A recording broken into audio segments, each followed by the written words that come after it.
All right, welcome to the Amato Report.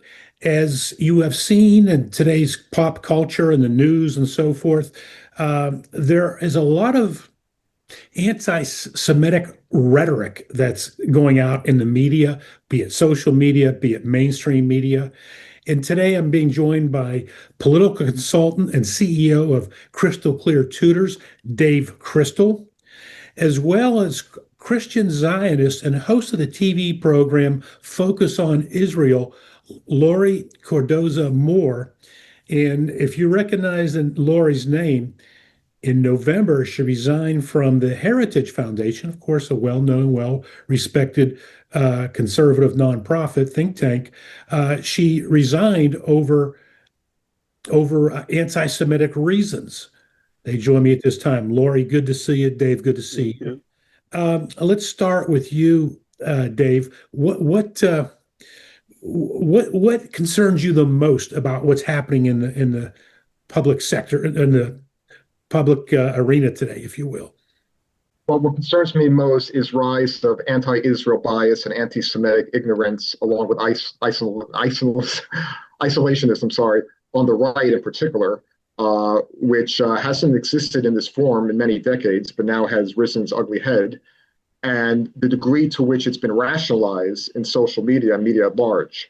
And as I've intimated to you privately, I personally blame J.D. Vance and a certain cohort that he's associated with for this rise in isolationism and anti-Semitism. The two tend to go hand in hand for reasons we'll discuss. And I think it's critical that for the success of the not just conservative movement, but electoral success of the Republican Party, that J.D. Vance not be the nominee in 2028. We could discuss that further if you like. Wow. Laurie, let me ask you, J.D. Vance is a strong pro-Israel supporter.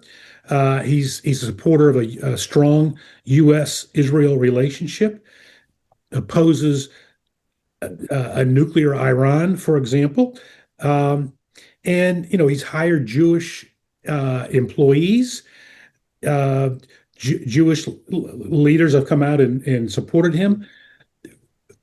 Where do you think you have concerns with him? Well, J.D. Vance says he's pro-Israel, but his actions speak louder than words. When he addressed the students at Ole Miss University and he was confronted about, how Israel was controlling our president and what was J.D. Vance going to do? And J.D. Vance said, I can assure you that this administration is not being controlled by the Jews. And then the fact that I think it was last week, he was speaking before a group and he said, we are a Christian nation. He left out the most important word, Judeo-Christian. Yeah. Christianity doesn't stand without Judaism. Right. And this country was founded by Jews and by Christians who believed in what George Washington was doing. There's a wealthy Jewish banker, Haim Solomon, who bankrolled the American Revolution for Washington. Wow. So, no, J.D. Vance is turning. And there's a lot of concern. I think he is fueling these, the characters within the administration, within the White House, who are helping to peddle this Jew hatred and peddle anti-Israel hatred. People like Tucker Carlson. Back in April of last year, I put out a statement that Tucker Carlson needs to get out of the White House because he doesn't share the same values of the administration. He keeps talking about America first. Well, last time I checked, he's making Qatar first. He's all about Islamists. He's promoting Islam and promoting Qatar and what a wonderful place it is to live. It's not a republic. It's not a democracy form of government. Let me weigh in on that a little bit. I'm not saying I'm best friends with Tucker Carlson, but we've had a good, respectful friendship over the years. I was introduced to him by a third-party mutual friend, a Jewish person, Andrew Breitbart. That's how I met Tucker, through Andrew Breitbart, who was Jewish, whose birthday was just recently, would have been 57 years old. I don't believe Tucker is an anti-Semite. I would have never interviewed Nick Fuentes. I don't agree with that, but I'll tell you what I think he did. I'll tell you what I think his motivation is: business. I think he felt that it would draw controversy, put his name in the headlines, get viewers, and, Mm. On the and backs of Jews, on the backs of being anti-Semites. Yeah. I agree with what you're saying, but I know people, Jewish people in the media who looked at that interview with Fuentes and said, well, he let Fuentes talk and let the viewer decide. He didn't support Fuentes. I'm not saying I would do that with someone like Fuentes. Can I step in? Yeah. Can I step in briefly? Yeah. So imagine I work for CNN and someone comes on my show and says, Mr. Crystal, I really admire Hitler and Stalin. Shouldn't I pause and ask, why in the world do you, as an American in the year 2025, admire Hitler? I agree with you. I'm not saying I agree with his decision. I'm not saying I agree with his decision, but yeah, I would never have brought the guy on in the first place. That's the key. And let me just tell you something about Tucker Carlson, because I did call him out. I saw 2 interviews that he did. I'm a filmmaker. Right. And I'd have to interview my opponent also. I don't softball my opponent. When Tucker did the interview with Piers Morgan, and Tucker out of his own mouth falsely accused the IDF of intentionally, his words, intentionally killing Christians in Gaza. I said to Tucker, because Tucker called me, he demanded a public apology. And what did he say when you brought that up to him? He said, I didn't say that. I said, yes, you did. He says, where did I say that? I said, it's on video.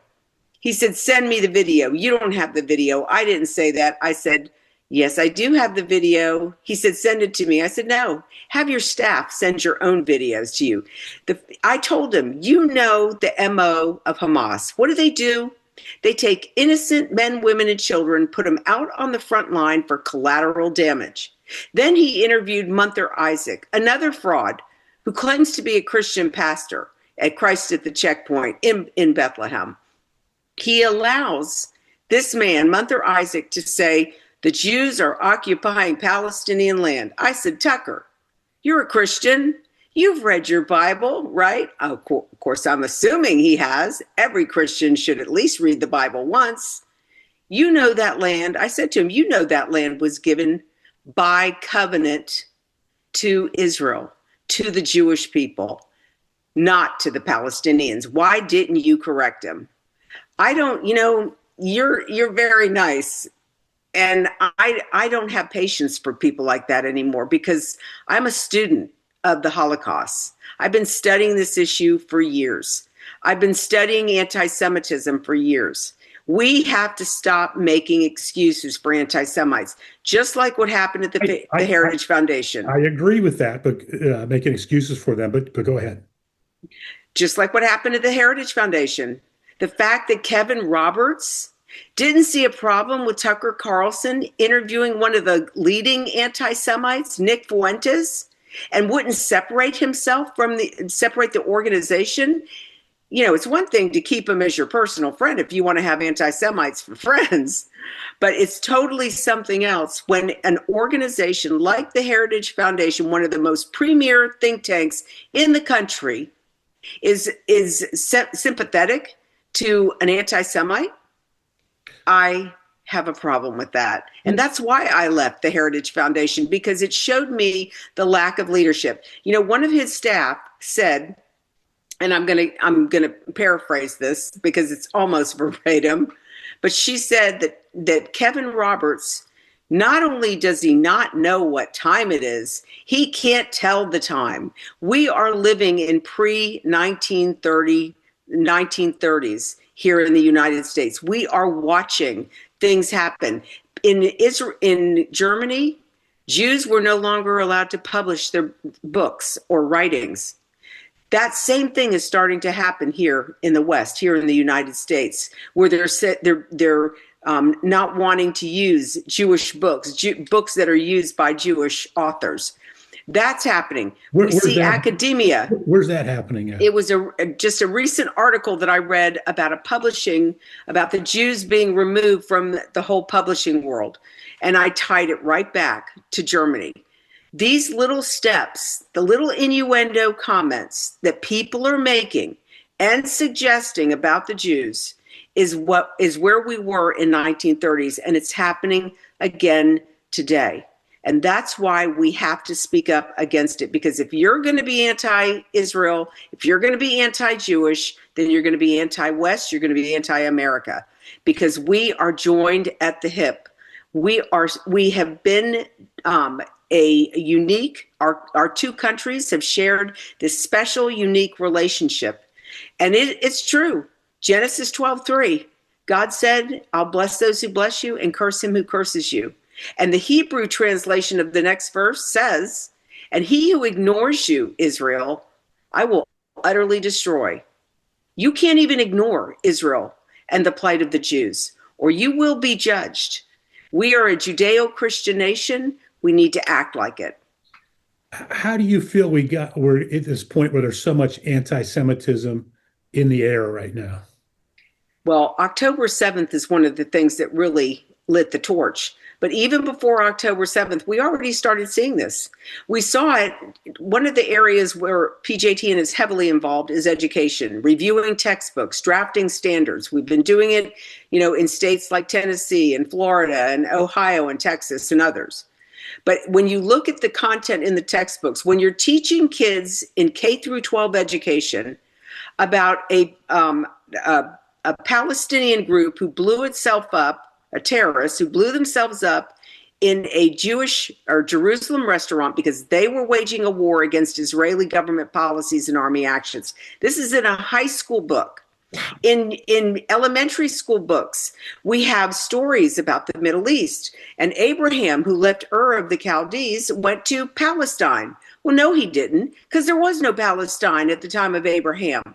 Then there's another excerpt in an elementary school book where Moses led the Israelites out of Egypt and he took them into Palestine. No, because during the time of the Egyptian, when the Exodus happened, there was no Palestine. It was still Canaan. But do you see the little conditioning that we're doing to our kids? So that now here we are, October 7th happens, and we have all these pro-Palestinian, all these pro-Hamas, all these pro-terrorist groups. Yeah. And who's marching in the streets with them? Our kids. Yeah. And do you think this is funding from some Qatar, Turkey, Saudi Arabia, and Libya? They've been funding the propaganda in our curriculum. But now Qatar takes the cake. and $6 billion in our to education, indoctrinate. our educational system, or our college universities are accepting that money. I believe Tucker has an investor behind him from Qatar. I'm not saying that's an anti-Semite. I'm not saying that whatsoever. I'm just saying I believe that's the case, and that's why he's all of a sudden pro-Qatar. I think it's a business decision, which doesn't make it right. But I'm saying that's just saying that. Yeah, throw the Jews under the bus for business. Yeah, not a good idea. No. By the way, Laurie, when you told Tucker that, hey, you said this on the interview with Piers Morgan, he said, no, I didn't. What did he say that he said? Did he say that to you? I told him, no, he said to me, show me the proof. You don't have proof. He wanted a public apology. I didn't give him a public apology. He doesn't deserve one. He's a big boy. Dave, you want to weigh in with anything? I want your audience to understand how grotesque J.D. Vance's performance was at Ole Miss. In fact, if you have time, I'd like to quickly quote you what happened in the Q&A. The question from a young kid, mind you, these are kids whose minds are being poisoned. The question to J.D. Vance was this: I'm a Christian man, and I'm just confused why there's this notion that we might owe Israel something, or that they're our greatest ally, or that we have to support this multi-hundred-billion-dollar foreign aid package to Israel to cover this. To quote Charlie Kirk, ethnic cleansing in Gaza. J.D. Vance did not push back on the ethnic cleansing part. I was on your show, obviously, to discuss how there's absolutely no genocide by any common sense definition of genocide in Gaza. If Israel wanted to ethnically cleanse Gaza, they could have done it in 24 hours on October 9th, 10th, or 11th. And this notion that we owe Israel something, and then there's this constant theme throughout the Q&A that somehow the Jews are manipulating our policy vis-a-vis Israel, when nothing could be further from the truth. And J.D. Vance's response was, well, this president doesn't stand for that, implying that somehow under Obama, the Jews were manipulating Obama, or under Bush, the Jews were manipulating Bush. We did a pretty bad job under Obama. That's why Iran has 60% enriched nuclear uranium.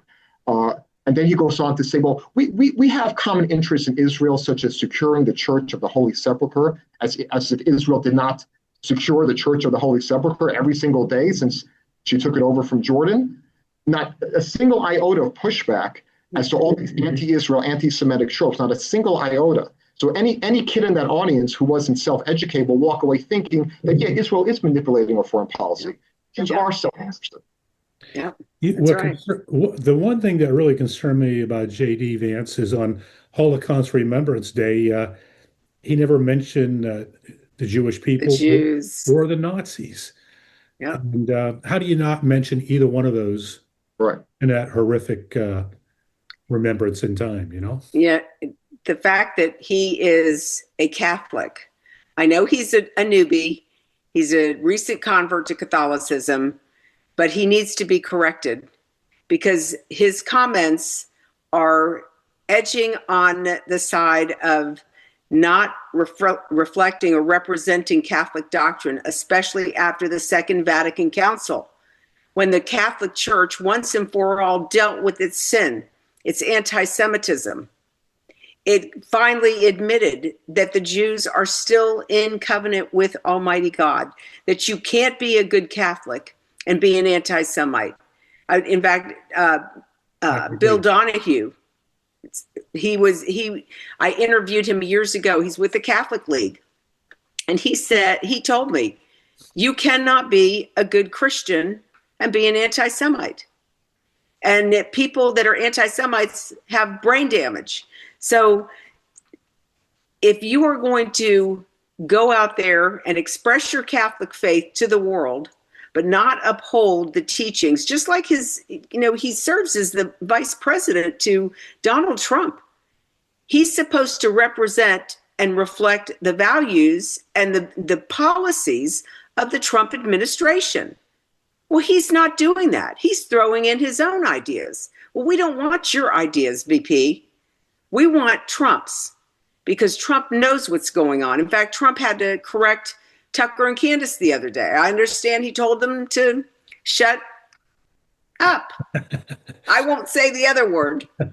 Trump will. Somebody else can put that in. But anyhow, my point is Candace Owens, a Catholic, newbie Catholic, and J.D. Vance also.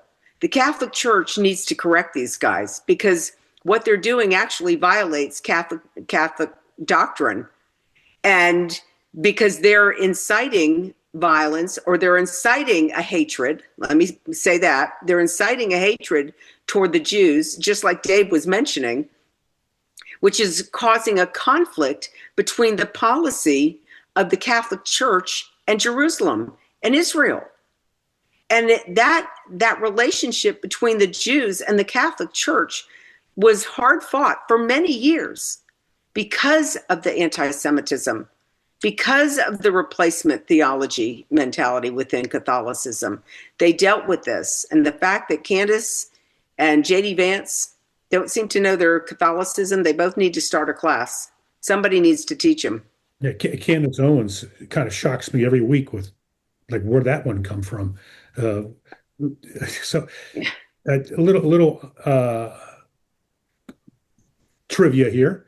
Our studio where I'm at today is 20 minutes from where J.D. Vance's wife went to high school, and 20 minutes in a different direction from where Tucker Carlson went to high school. Well, go ahead. I won't even touch it. I'm doing a lot of work in Ohio. I'll keep my mouth shut.